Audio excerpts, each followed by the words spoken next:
Well, hello there, folks. K-Dog here. Thought I'd come on here and do a response video to the Crazy Jason's top 25 most watched Blu-rays. Well, I'm going to amend this a little bit because either way, I couldn't come up with 25. Turns out I come up with 32. And even some of these I'm going to cheat a little bit.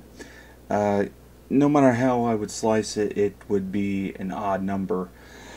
So I'm going to delve right in here. I'm not going to even do the intro thing, so as that tends to be a little on the annoying side.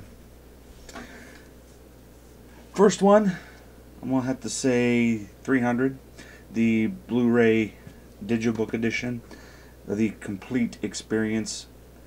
Great, just great movie that kicks butt, and just a cool movie. I mean, it's kind of dumb, yes, but it's got some great stuff in it. I mean, and plus the Digibook packaging, I don't think you can go wrong there. It's what can I say? 300, the complete experience, plus this cool, engraved thing here of Gerard Butler. Next up, and by the way, this is in alphabetical order, so it's, if you're wondering, I'm not doing it on rank, I'm doing it by alphabet. Number 2, 310 to Yuma. Great movie, great western that Russell Crowe and Christian Bale, and I think even Ben Foster in here is great. It's just a great movie. I think one of my favorite scenes in here involves the Christian Bale's character's son, when he eventually warms up to Christian Bale and almost develops a friendship with him, and the kid recognizes that, and so he thinks, okay, this guy's a friend. But then Russell Crowe reminds this kid, says, look, I'm not a good guy. You do not really want to make friends with me, because he said, I will eventually shoot you too. Number 3, let me get a swig of water here, some tasty beverage.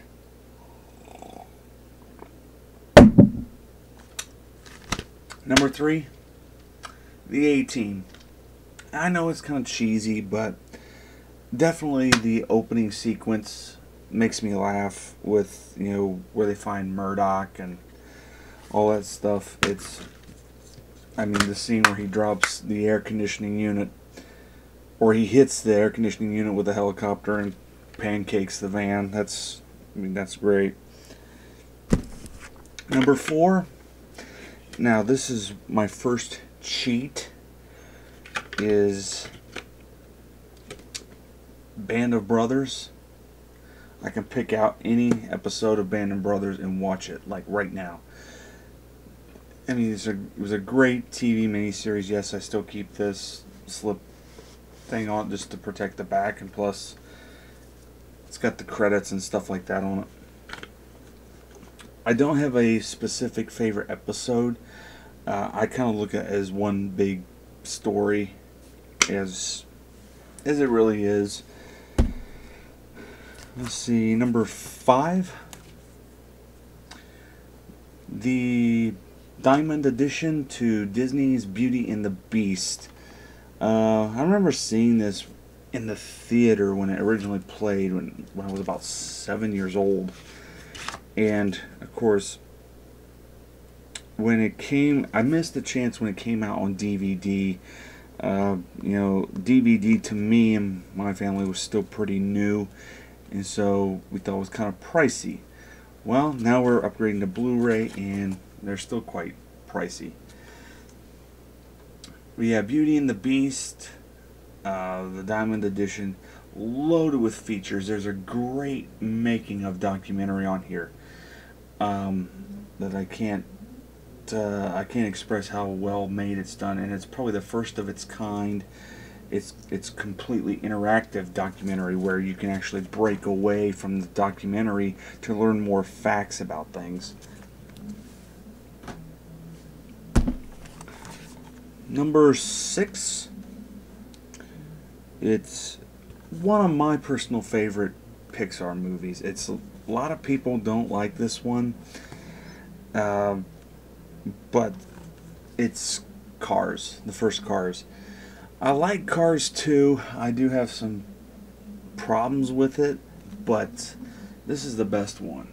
I mean, Cars, and it's a great Blu-ray. There's all kinds of features on here, and you know, of course, these Pixar movies, they always look great because they're coming from the pure digital source. They're not coming from like a downgraded theatrical print. They're coming directly from the digital files, and of course this is one of the early, I think the first Pixar Blu-ray, and it's just a great looking film. It's kind of cheesy and redneckish, but I like that movie. Let's see, where am I?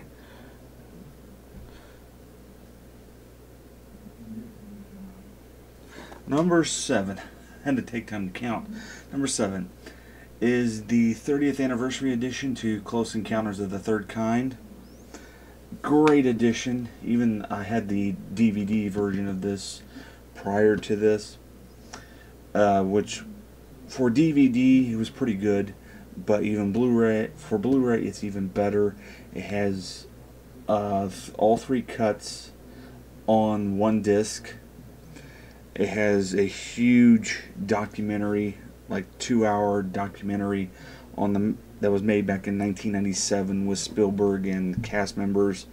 They talk about it. It also has deleted scenes, view from above, editor's fast track, and it's more interactive than what the DVD version was, because it had that had the 3 cuts as well, but each cut was on each disc, and in order to watch the documentary, which it had, but it was split up in 3 sections, so it was kind of a pain in the butt. But this is a great edition. It's got great artwork, and I gotta say, between Sony and Disney, they do a bang up job on their artwork on their DVD or their Blu-rays, excuse me. They do an outstanding job, and even Warner Brothers too. I would have to say that. And I'm gonna open this up real quick. See, here's the box. Nice slip into box. Here's the actual digibook portion itself. It's got the picture of the kid looking outside the door, the lights, and as we open it up here, we have, this is the content inside. I'm going to pull out this stuff real quickly here, and you can see it has the shot of the UFOs and the mountain, Devil's Tower. It's a great set. I hope the ET set, I know it'll probably be the Universal 100 anniversary thing, but I hope it's just as deluxe as what this was. Not to mention the huge, not the huge, but the commemorative, the collector's book. It's all got all kinds of pictures and trivia information about the cast. There's Francois Truffaut and all kinds of pictures. And we slide that back in here. And of course, this is the other cool thing. First has a, whoops, it's kind of glossy, so it slips out of your fingers. It is a reproduction of the original theatrical poster, which was designed by Ralph McQuarrie, the late Ralph McQuarrie. And if you turn it on the back and tip it to the side, we have the complete timeline explaining each change that is in between the different cuts. So that's kind of cool. But yeah, Close Encounters, the 30th anniversary collector's edition. I gotta say, this definitely is one of my favorite Blu-rays. I'm a big fan of Spielberg, and a great movie. And in between the cuts that I favor the most, I favor the director's cut the most, because that's the way that Spielberg really wanted it. It was kind of interesting to go back and watch the other two cuts to see the changes that, or especially the theatrical cut, to see what was deleted. And I'm glad that he went back and did the director's edition, because in the first theatrical cut there's a lot of stuff in there that just didn't make sense. You know, it was like extended scenes of shots, and it just didn't make any sense. It wasn't contributing to the story any. Let's see, number 8. Of course, I think this has to be in everyone's collection. The Dark Knight. There's a huge boatload of features. It's not on the DVD, and plus, unfortunately, there's nothing about Heath Ledger, but there's like great production information. There's a little bit of talk about how they shot it in IMAX. It's great stuff. And plus, the one thing that's on the Blu-ray another thing that's on the Blu-ray that's not on the DVD is the presentation. And I don't know if I can go up here to the diagnostics there. If you look under where it says video, gives the ratio, it is in the IMAX format. That the scenes that were shot in IMAX, they are presented in that IMAX format, which is great. And you barely notice the changes that the screen opens up a little bit, so big deal. Where am I at? Number 9. Fantasia and Fantasia 2000. Great looking Blu-ray. Again, Disney does a superb job of their animated movies. I can't complain at the work they do. Some of their lesser known titles, they still do a decent job, but they jettison like features and stuff like that. And of course, they, not recently, but they're still pretty feature heavy on the animated stuff. Not so much now, but back when they started doing this, I mean, it's just loaded with stuff. I mean, it's a 4-disc set, and of course 2 are the DVD copies. But it's just loaded with features. There's all kinds of stuff on here, like the Disney Family Museum, where it talks about this. It talks about the Schafteist. I can't pronounce the man's name. He was I think he was German or Austrian or something like that. And he created a lot of the animation effects for the original Fantasia movie. Here's a little bit better view of it. And of course, Fantasia 2000, which was a 2000 film. It was first released to IMAX theaters exclusively, and then to regular 35mm cinemas post that, and it looks beautiful because it was definitely presented in the IMAX, and so they do preserve that ratio, which is 1:7:8. Okay, number 10 and number 11. Now I putting these two separately but equal because they are both the same story. They don't rank any higher than the other, what the heck, I'm just going to put them both together. Both versions of Footloose. This, of course, is the recent 2011 version, and here is the original 1984 version with the nifty 100 anniversary Paramount slipcover. And of course, yeah, this one has the fold out. There's some that don't have the full fold out, but they still have the slipcover. And when it comes to the 1984 Blu-ray, I can't complain on how it looks. However, there is a little bit of DNR going on, and I know this because I still have the DVD copy that was released in 1999, I believe it was, for Paramount's 2002 version, excuse me, because it was with Paramount's 90th anniversary. And the opening shot, not with the dancing feet, but where the goes past that title sequence, that opening shot was very grainy, even grainy on DVD. It was grainy DVD, I mean film grain, of course, but in this, it's been erased.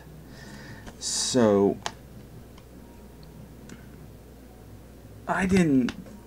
Now, if they'd done the whole movie that way, I probably would have complained. But just that opening shot where there's a little bit of DNR, digital noise reduction, going on. Of course, classic movie.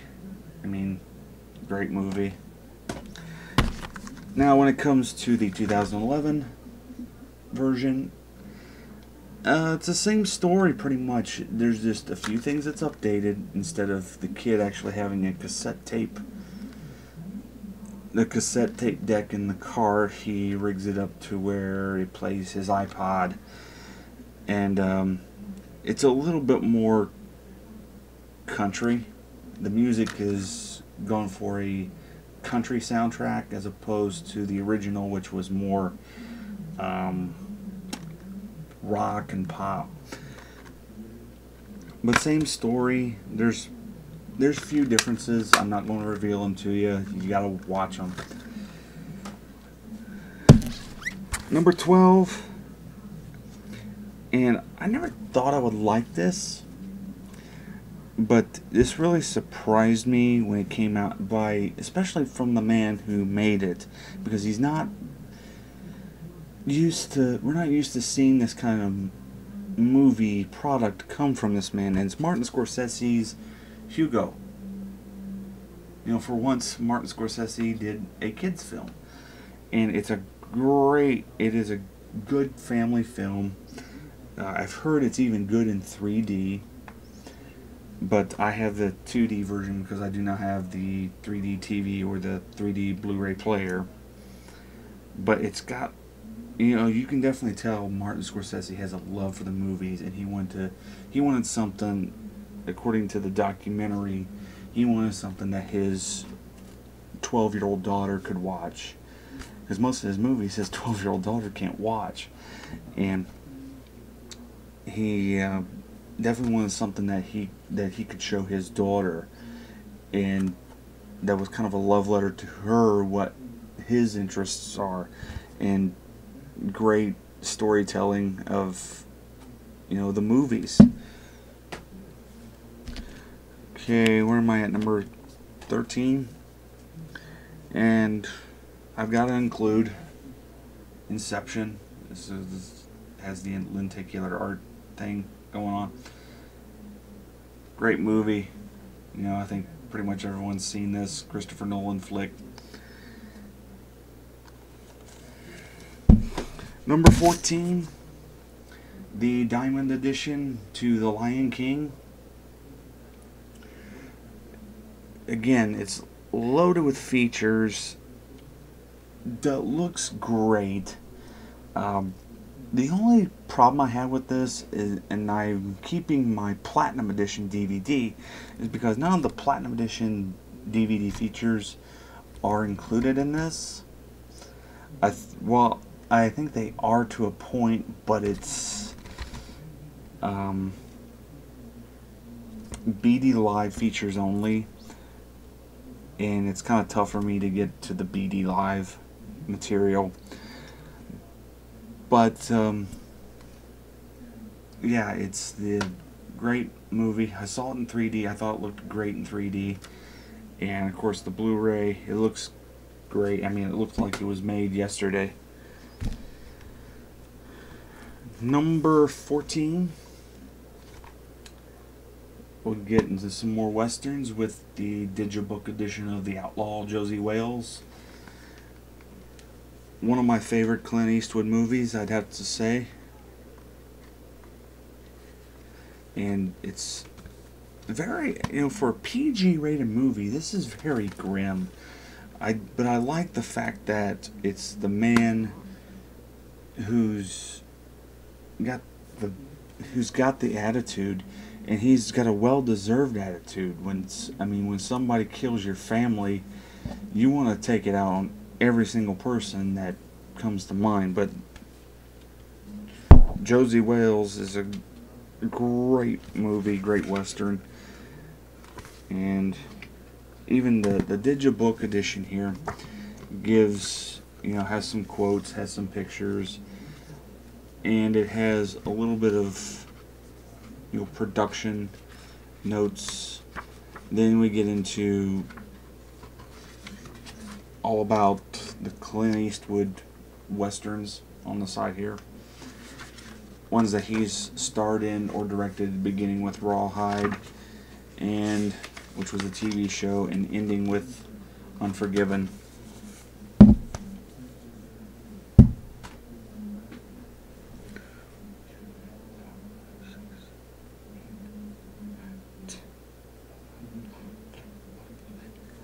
Okay, number 16. I'm losing my place. Number 16, another cheat here. It's the entire Planet of the Apes series. Again, I don't put one specific film over the other. That it's one complete, because it's one story, really. That it's a complete saga. Even though probably my favorite one is the first one with Charlton Heston. Okay, now for the reboot, number 17, Rise of the Planet of the Apes, definitely rewatchable, groundbreaking, and I consider it a prequel, a great prequel, because it's eventually, I'm hoping that they would tell how the first movie that story came to be, because if you pay attention between this and this, you got to get to this somehow to find out how this all happened, because it's two different timelines. And I think this one's to tell the original timeline, how it all kind of started. I think that's what's going to happen. But great looking Blu-ray.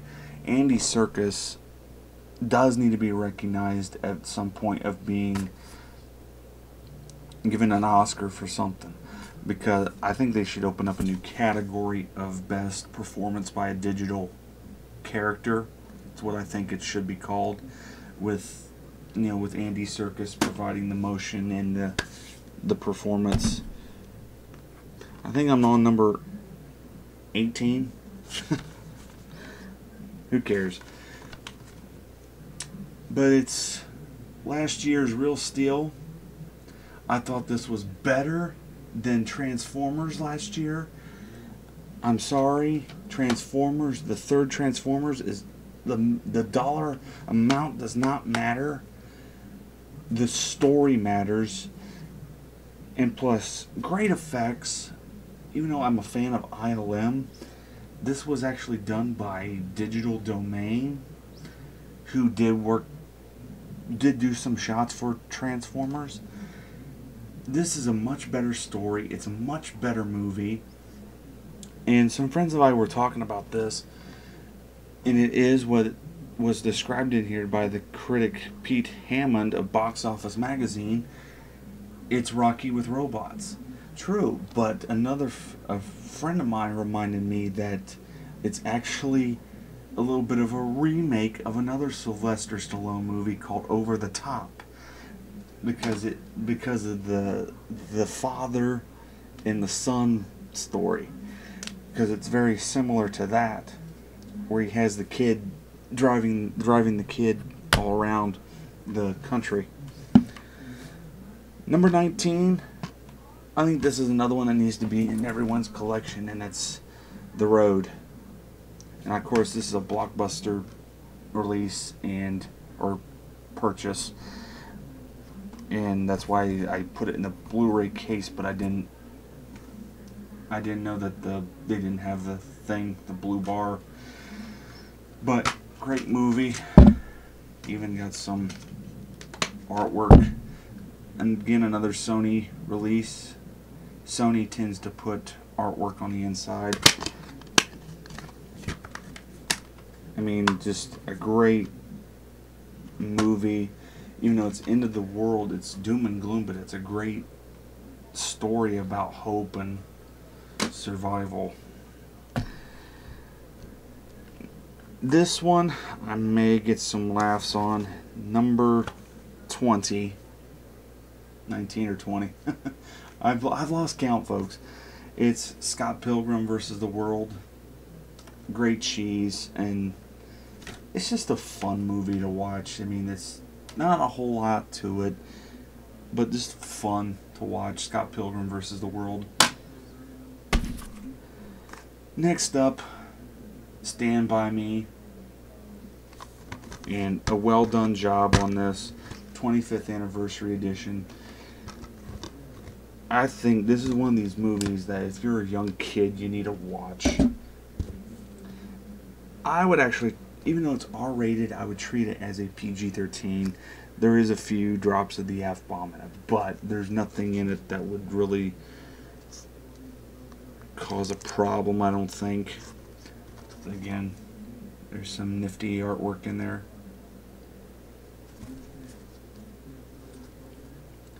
And just a great story. I was actually really surprised on how they did the sound mix on this movie. Apparently, I thought about every movie in the 80s was pretty much in stereo at the time. Apparently not. Originally, this was released in mono. And I gotta say, when they took a 5.1 DTS mix of this, it sounds pretty good. Because usually when they do stuff like that, it's kind of,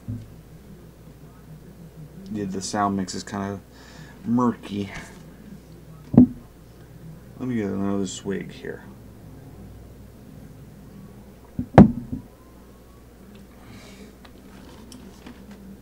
I'm not even counting them. And everyone's heard me talk about this, Super 8. I can watch this movie several times. And, of course, I'm big fan of Spielberg. Made a fan of J.J. Abrams to me.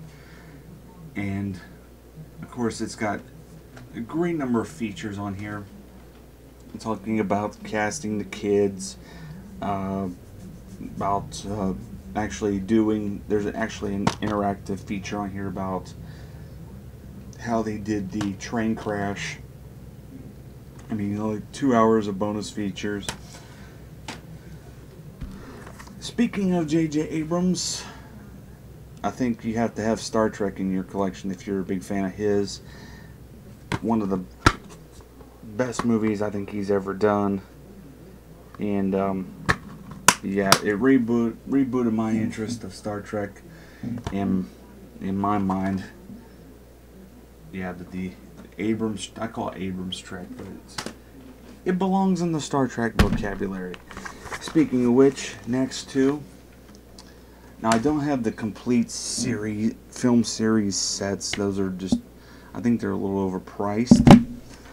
But the next two, Star Trek 4, Voyage Home on Blu-ray, and Star Trek 6, The Undiscovered Country. And personally, these are my two favorite Star Treks. That and Wrath of Khan, which is on DVD. That doesn't qualify for this list. Next up, Taxi Driver. Now, this may be shocking to you guys. I had never seen this movie until when I picked this up, but everyone's saying you gotta have it in your collection. It is demo disc material. Again, it's a Sony Pictures release. They're one of the few studios that I think do a marvelous job with their Blu-rays. Yeah, there of course is the famous scene where Scorsese makes his cameo, or one of his cameos. It's got great lobby cards and all kinds of features in here. And in terms of the movie, this definitely was a movie of the 70s. Very violent film of the time. I do enforce the R rating on this. It's a very good movie. It's definitely rewatchable. In terms of the controversy on it, it's not making me want to go out and kill someone, but you know, I know what it's like to be Travis Bickle for a little bit, you know, kind of alone, isolate yourself. Even though I am a little bit more sociable than him, and I have some friends that look after me. But I'm not going to blow my top and get rid of this. I do have ideas who's scum in the world, but I'm not going to kill them. That's not how you change a person. Next up, Toy Story 3. Again, another Pixar release from Disney. Looks great, pure digital source movie. A lot of people don't like this movie, and I thought this was great. I thought it was a good closing of the story. But that's just me. I love Toy Story 3. This one, it's not a great movie, but it's got some darn good stuff in it and cool effects. However, I think in this, I think that they go a little bit too far with the effects. And there's some cool effects in there, don't get me wrong, but they go a little too far. And it's Tron Legacy. I mean, digital Jeff Bridges' head. They still need to work on it. If they're going to do stuff like that, they need to. It still works a little. It's too perfect. It's not like a real human's face. It's a little too perfect. It's a little too smooth in the motions. Kind of hard to do with this camera, with the frame rate and everything. But if you watch his mouth, the mouth moves a little too smoothly. And I find that the eyes are a little too glossy.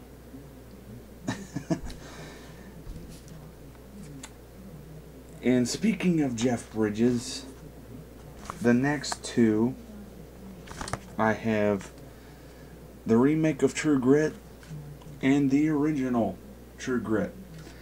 I'm not the biggest John Wayne fan. I do like some John Wayne films. This is probably one of my favorites. This and Rio Bravo. But yeah, True Grit, it's, you know, this is the original with Kim Darby and Glenn Campbell. Now, the stories between the two are the same. This one is very closer to the book than what this one is. But however, this was pretty close to the book. And so the Coens, when they came to remake this, they said, well, let's make it closer to the book. And plus, they had to add a few things to make it like the story they wanted to tell. Like the example, there's a couple scenes where, spoiler alert if you haven't seen it, where Jeff Bridges and Haley Steinfeld go out to they find a man hanging from a tree branch, and she makes him cut him down. And that's stuff that you would probably see in a Coen's movie, or there's also a character that comes riding in on horseback, and he's kind of a bare-skinned. He's got bear skins all over him. And I don't put one film over the other. I like both films, even though this one tends to be a little bit more darker than this one. This one's lighthearted. There is some dark stuff in there, like pretty grim material in it, but it's not as grim as what the remake is, because it's about, if you really think about it, it's kind of a grim story. I mean, it's a girl, seeking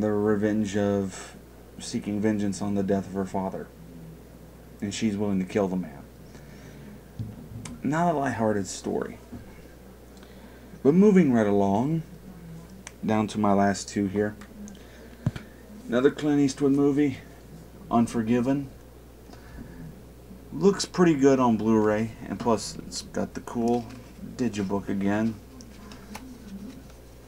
It has quotes, some production notes in it, some pictures. Even some of the cast, like here's Richard Harris, the late Richard Harris. And here's a neat thing. This is a letter from Terry Smeel, who was the president and COO of Warner Brothers, congratulating Clint Eastwood on his DGA nomination. Yeah, great movie. This one's also a pretty grim story. I mean, it's about this ruthless killer who's he's hired to basically serve justice on the town sheriff, who's basically, he's crooked, because some prostitutes have been disfigured, and so Clint Eastwood comes in to town and seeks justice on their behalf. Now the last one, again, this was a blockbuster purchase, and I found this one very rewatchable. Again, very violent film. And now, I'm not a violent person, but it's The Warriors, the Ultimate Director's Cut. Not bad transfer for being from the HD DVD master files. There is some differences in those formats. The only downside is the special features are all in standard def. You get the movie in high def, but all the special features, except the trailer, is in standard def. So that's my top 32 most watchable Blu-rays. I may do one on DVDs. I don't know. This one took about 38 minutes to do. But yeah, those are my movies. I hope you enjoyed this Crazy Jason. So this is K-Dog from Cookin' Basic 1, saying see you later.